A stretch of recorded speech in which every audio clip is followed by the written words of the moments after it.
What's up, YouTube world? It's your boy J Dub, the number one commenter on YouTube, and I'm back with another review. Today, I will be reviewing Ready to Love. This is season 6, episode 5, I believe. But before I get started, let's just talk about the elephant in the room. Y'all used to seeing me on camera, and I know y'all thinking to yourself like, J Dub, like, what's going on with you? Something's different about you. Have you been in the gym? You lost weight, you're getting more muscles, or you've been to the dentist, got your teeth whitened. Something's going on. Something's different about you. I just can't pinpoint it. You know what it is, ladies and guys, to be out there. I reclaim my hair. If Mike can do it, and y'all don't say too much about it, well, we'll make Mike better than me. He Big Mike, I'm Big J Dub. You know what I'm saying? That's how we doing it. So if Mike can do this, and y'all let him live, y'all better let me reclaim my hair. I haven't seen my hair in so many years. But guess what? Hey, I got it now. So let's try to just I put that out there. Y'all can just step back, mind your business. Let me live with the hair. It's a nice day in DC. I'm gonna take this out and just see how I feel. Let the wind finally blow in my hair for a change. So let's just move on with the review if we can. So for my introduction, of course, I told y'all I am YouTube's number one commenter. And with this channel, it's all about the comments. I don't get into the likes or the subscriptions. Y'all rocking with your boy J Dub. Y'all gonna do it anyway. If not, y'all eventually will. But I gotta have those comments. This is why I do it. This is why I do it. And I really mean that because like it's so entertaining. I'm bringing a community of people together, our YouTube cousins, the Dove fam, and we just have such a great time. I mean, it's just wonderful. So let's keep it going, and let's just go ahead and get in the review because I'm on a roll. Um, the Dove fam's number one commenter, Miss Bill, said I wouldn't put out another review till Black Friday, so I'm gonna prove her wrong. So I'm gonna stay a bit more consistent. I'm gonna make time. Even though I ain't got it. So this episode is called "The Truth Will Set You Free." So it starts out in the men's lounge when Tommy's given his assignment to bring a truth teller. Tommy got to be so animated, you know, because he wants the guys to find a truth teller, somebody who's going to give them the real on the ladies that they like or interested in. And thankfully, Tommy didn't go too far over the top because, he could get real clownish kind of, and he was like tolerable. He was just doing what he was doing. He's supposed to be just a host, setting things up and, letting us see what's going on. So pretty much the first date of the truth telling was with Randall, and his ex was Brittany. And I thought it was going to be like, a normal catty kind of situation with, women coming in and your ex is sitting there and she's going to be hating on the ladies or whatever. I can't let go vibe kind of situations. And it was like just the opposite. Like Brittany was a breath of fresh air. Like she was so insightful. She was a down to earth. She was very assertive. She's very attractive. And I'm like, how did Randall let her go? But I know how he let her go because throughout like the whole date or the panel meeting, Randall just nodding his head of everything. You just can't agree with everything. I don't believe that. Like, yeah, that's me. Yeah, yeah, yeah. I need to comb my hair. Yeah, yeah, everything. So I get it. A woman like that, you got to be bringing some energy and something of yourself. And Randall didn't seem to bring that. So the panel ladies that are meeting Randall and his ex, it's four people. It's Jamala, it's Kayla, it's Tranika, and her soft wrist cast. Nah, no, it's only three ladies: Tranika, Jamala, and Kayla.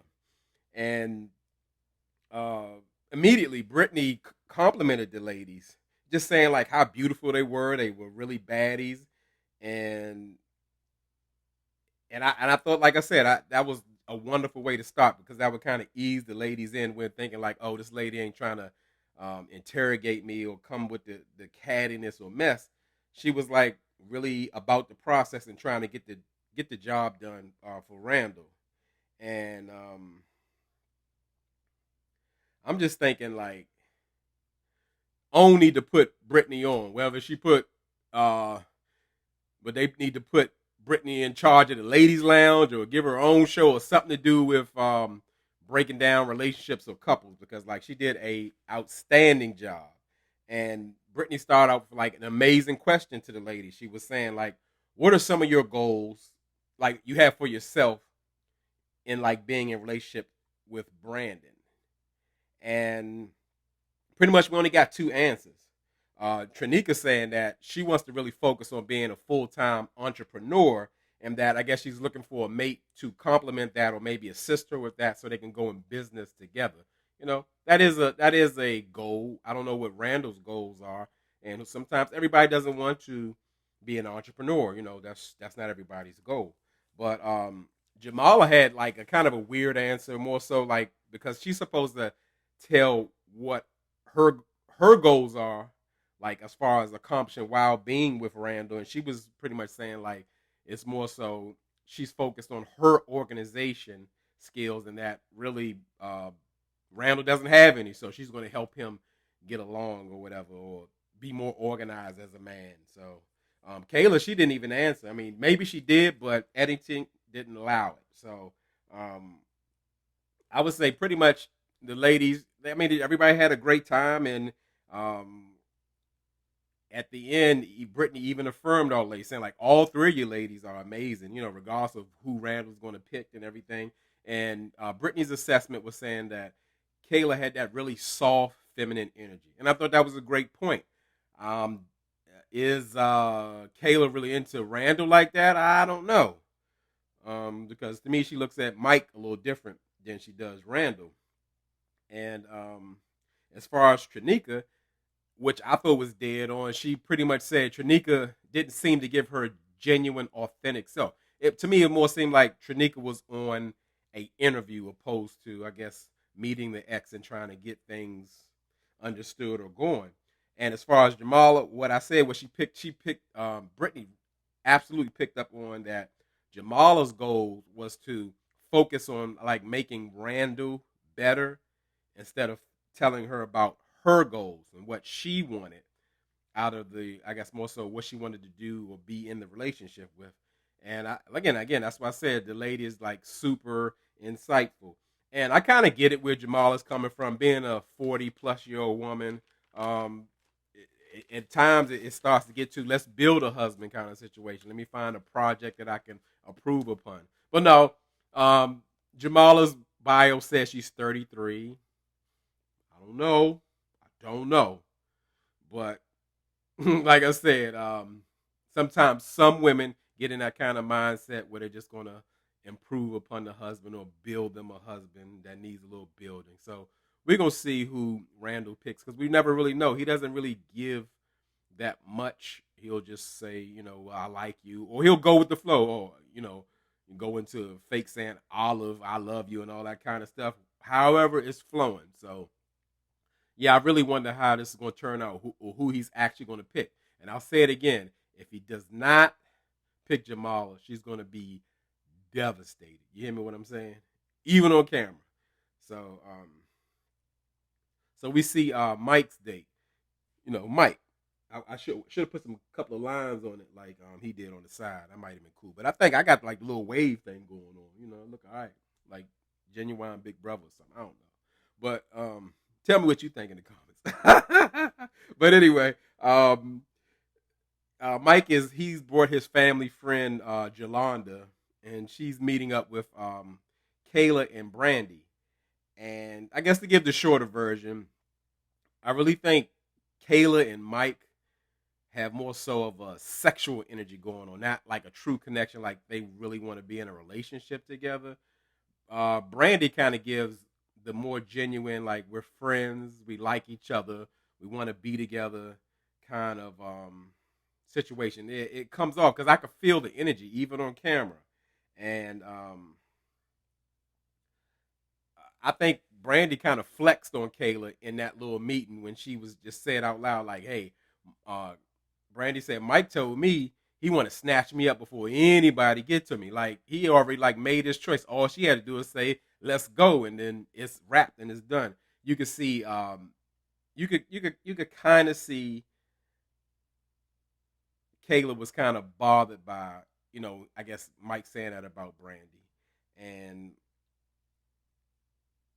actually, the only thing I could say how I wouldn't see Brandy and Mike working is that red flag that Brandy spoke out of her mouth, saying that she did not want a man with children. Now, don't get me wrong. To me, there's nothing wrong with um, a woman wanting to date a man that does not have children, especially when she does not have children. I get that, but especially when you're getting up in your 30s and late 30s, it's going to be hard to find. Like Samson is the exception, and that's a whole nother subject. But anyway, um, so pretty much Brandy's resolution that, well, I kind of open up to it, to having kids, because I think that would be a huge adjustment for Brandy, like being in relationship with Mike, and he has like three daughters, and I believe he has like sole custody. That's going to be a huge adjustment. So I don't know if that is really going to work, but we're gonna find out. But I think in the end they will choose each other. So we see Samson, we see Samson meeting with his ex Olabelle. I gotta say I love Olabelle's accent. I don't know, it's maybe Caribbean, and she tries to speak like correct English, but I just like the way it sounds. It's very interesting. I like to hear accents. And he says his strongest three connections are Sharice, Looney, and Brandy. And I'm like, where? Like for real, I could see Sharice because, like, to me, they only have a connection with each other, and you know, Brandy pretty much says like they have a strong connection, but I don't see it at all. To me, Samson likes everybody. You get in front of Samson, and he just start talking and feeding off your energy, and he'll start talking your language. Just that simple. A characteristic of a life coach to me. Because to me, I don't trust Samson. I don't think he's coming off genuine at all.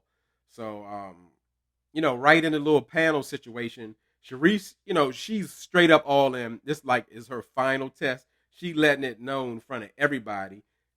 She's the one. She's the one that Samson needs to pick because she's ready to be with him right now. No ifs, ands, or buts. I mean, but realistically, again, who else is into Sharice? And rightfully so. So, it was giving off like a pick Misha vibe. She was like desperate, and Sharice was getting it all. It's like I'm ready to fight for Samson's love and everything like that. But um, Looney was kind of taken aback with just hearing that. She was like, "Yeah, that's kind of like almost coming off as like desperate or whatever." And Looney said, "Like I'm not here to fight for anybody's love. If it flows, if we're connecting." And guess what? I believe in what Looney is saying, meaning like in real life, that's the thing about the key word of being connection. Something has drawn you or brought you together, and you're exploring it, and you want it to grow. Not, oh, you're going to be with me. Well, I got to show you and fight for you and convince you that I'm the one for you.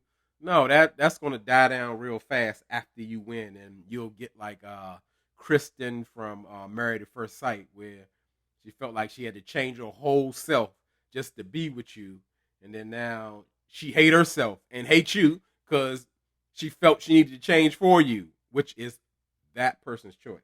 But anyway, let me keep on task on this subject or whatever. Um, of course, out of all the ladies, Sharice is the winner. Um, uh, Samson X, he doesn't really see a connection with Brandy, and neither do I, because I'm tired of them saying, "Oh, me and Samson have this strong connection." Like where? Like y'all don't have a weak connection. So I mean, I don't even know where that's coming from. And Samson X just thinks Looney wants to be chosen. She wants the man to say, "Hey, it's me and you, Looney, no matter who it is," and that's what it is. So yeah, I think to me, Looney. I don't think Looney is on here looking any looking for anything serious. I think she's looking for a good time. Or again, to me, Looney is a character. She wants to show out. Everything is extra. She come in, hey, and cabbage patching and all that bull. You know, that might be Tommy's niece or something. I don't know. But yeah. So it's really Sharice for Samson, and I think that's really how it's going to end. Because we're getting close to it. So I'm just starting to make predictions at this point. So we see Swayze. he's bringing his only connection in, which is Cadian, to meet his truth teller Ish, his good buddy Ish. And I don't know why Swayze likes Cadian. Like, to me, she has a bad attitude. She's like real extra. She's like real irritating to me. And to me, when Swayze speaks, it sounds like he's pretty much in agreement. So I don't really get it. I don't really get it. I'm with him. Like, when you sitting there talking and a woman rolling her eyes and making all these gestures, I think that's totally disrespectful. That's nonverbal communication, and that's a real thing. You are saying something, and it comes off like you don't want to hear what I gotta say, or what I'm saying is not important, and that's in itself. I don't know how people keep talking after they receive all that, and yeah, I mean, ain't much there. All I can say, what I don't know if let's say Swayze is trying for maturity, or being patient in the process to go with Caden, because maybe that's his only connection. But to me, it's no reason to continue. If it's that hard in the beginning, I don't think it's going to get better. So we go to the Island Boy, LJ. And in this episode, to me, we finally get to expose him. Like, he's not such that wonderful, nice guy that every woman should want. His flaws, his mindset, it really shows up on this one, and it's not that great. And his truth teller is his ex recently. I don't know what time of year this is, but they told who did they tell? Who was it? Trinika, that pretty much they they separated what, earlier this year. I don't know if it was early in the year, and she's like, "Oh, well, that's pretty fresh or whatever," and got right to it. Like, "Well, when the last time I had sex?" They like, last month," and then and Trinika's confession, like, hold up, last month was last week. What are we talking about here? So we see that pretty much LJ is just running game. He's so called trying to lock in or focus on um, finding a connection, with someone, but he's still smashing his ex. Like, that is like absolutely ridiculous. And he believes that that's okay and that's being transparent and that's all right. No, you still locked in with your ex, because his ex even said, like, "Hey, I still love him." And LJ, like, "I still got love for her," or whatever. And they almost trying to put them back together, because Looney jumped in a little later and kind of try to figure it out. It's like LJX wasn't even a truth teller. It was more so like she was just there because he asked her to be. She wanted to be there. And that was so absurd and so ridiculous. Please, please, please, please get LJ out here. I don't know why the Island Boy is still here. Like, if y'all don't know after that, I don't. That definitely got to come up in the ladies' lounge. And the last the last date was more production based. It was like really a joke. So it was LJ, Mike, and they were taking Sharice and Kaden out on a double date. And I'm thinking, like, nobody at this table even likes each other. So what is this about? What is it about? So it got into like a real quick spin where um Sharice and Kaden got to discussing about like really being friends, and Sharice finds out that Kaden isn't really her friend at all. And Kaden admits, "Yeah, I'm faking with you or whatever. I'm just doing it to get the process." Because a part of me saying, like, "Yeah, this is a new process, but no one is there to make a good buddy or a good friend. You're supposed to be focused on finding some love somewhere, not finding friendship. That should not be the focus." I don't even like all the cross talk about through the ladies' lounge and all that kind of stuff. I almost like to see one-on-one meetings, but I don't run the show. The only thing came out of this meeting was Sharice thinking, she done told Katie and off, because she said when she gets upset, you're gonna see the devil from 0 to 100. Tell me, "You big bad bully, you big bad bully." I'm like, shut up. She's like a little kid or something, or like an old lady ain't got no teeth. It was weird. It was weird. So we coming to a close. The men there in the deliberation room, and they went over pretty much everything that I talked about, all the dates and their truth tellers, and they put two women at the bottom who should actually be there. I guessed it before it even happened. So it was Looney and Trinika. Because for real, who is Looney? Who is checking for Looney? Nobody. I thought Looney would be like a hot ticket or something, but Looney's too much. She's too extra, and it doesn't come off real. I'm not sure why people are not feeling Tranika. I don't know. I don't know. I really don't. But I'm gonna just say, as far as like I said, the bottom ladies, they got it right because again, who are they? Who's there? And so Mike he takes out Tranika, and Samson takes out Looney. Now, it's something about I wanted to point out about Mike.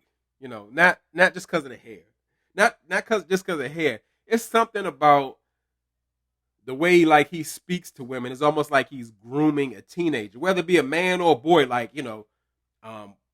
um, you should be smiling. Why aren't you smiling? Can I get a smile? Or look me in the eye when I'm talking to you. Like he even said these things to women on camera or whatever. That vibe is kind of off. Like you're talking to grown women, especially women you don't even know, who probably don't like to be talked to like that. Like uh, it's not a good look. It's not a good look. It's okay to be assertive. It's okay to say what you want, but it's a little too forceful. Um, it rubs me the wrong way, and he not talking to me, so I don't like it. It's just a big red flag to me. But in real life, Tranika is pissed because she feels like it's an insult for her to be at the bottom and just telling Mike she damn near cussed him out or whatever, because she's saying like she's being genuine, she's trying to get to know these men, but she's not going to chase them, and I get that because yeah, they need to show interest if they do, but if not, she needs to excuse herself if her love isn't there, and with Samson, he when he met up with Looney, he was just as bad as nephew Tommy. He did a full spin and gave her some yellow roses or whatever. And it's the point I forgot to mention how at Samson's panel, how Brandy spoke on Samson giving everyone gifts, and I get that didn't make her special. So, to give you an example, if you show up to a date with a candle and yellow roses for every date, every woman that hears about that is not going to be like, "Oh, he gave that to me," or "He did that for me." So, rightfully so, a woman wouldn't feel special. I feel like this is my opinion in my auntie's advice voice. In my opinion, I think Samson probably leads with his money. Well, he got to buy you something. Like Samson is halfway a sugar daddy. He 48 with no kids or whatever. Even look at like his ex. I don't see them together. Like again, some women do like older men or what have you for different various reasons. However, I think Samson leads with that money. Like he's probably the guy that's going to buy you everything in the first 30 days. You might have a new car messing with Samson if you act like you like him. So I get it. I just need to point that out when I saw the yellow roses. So um, Looney's going home, and Samson brought the news to her. I like the way he broke it down. He was saying, "You're not ready to love any of us." You may be still ready to love. It may be some jokester or clown in Miami that want to do the cabbage patch and all that extra stuff while they talking, but you're not it. So Tranika found out that she was still ready to love because she was straight to it. She like, "Listen, Mike, don't give me all this short talk and small talk. I don't want to hear about how you doing and how your kid's day was. Tell me what's going on." And he told her that she was still ready to love, and she was excited and relieved. But I'm thinking like, I don't know if she was relieved not to be fully rejected because like after this date, who is she really going to go back to? Who wants Tranika and the soft cast? Nobody. I thought she would stand better in the rankings, but I still don't know quite why. But we see she has another side. And Freaky Mike got a full hug, and Tranika wrapped her legs around his waist for a couple seconds. Maybe she's a little excited. I know Mike liked that, and he wanted to watch her walk out. Let me go watch. Let me see what walk out, girl. She's like, "Oh, I don't mind," or whatever she said. But that was it for the episode. So drop down in the comments. Tell me what y'all thought. Something I missed. Something you want to point out. So next week the couples are going to I guess an outing or whatever. And those are usually the very interesting episodes, you know, when they get out of town because something always kick off and they all in one house. You know, somebody gonna get jealous, somebody gonna do something crazy. So drop down in the comments and be like, Tommy, this is what J Dub's hair look like. How y'all like that? You know, this what I look like with hair. So get down in the comments, tell me what you think of my new hair. See if I'm gonna keep it or whatever. And then do it like Mike. Mike let it fade up in here sometimes, then I can just fill it in sometimes. I stay on a little bit better than Mike. Luckily, I ain't gotta do my beard. I got plenty of that. But anyway, as I tell y'all could be anywhere in this YouTube world, but you're here with me. I really appreciate it and I really mean it.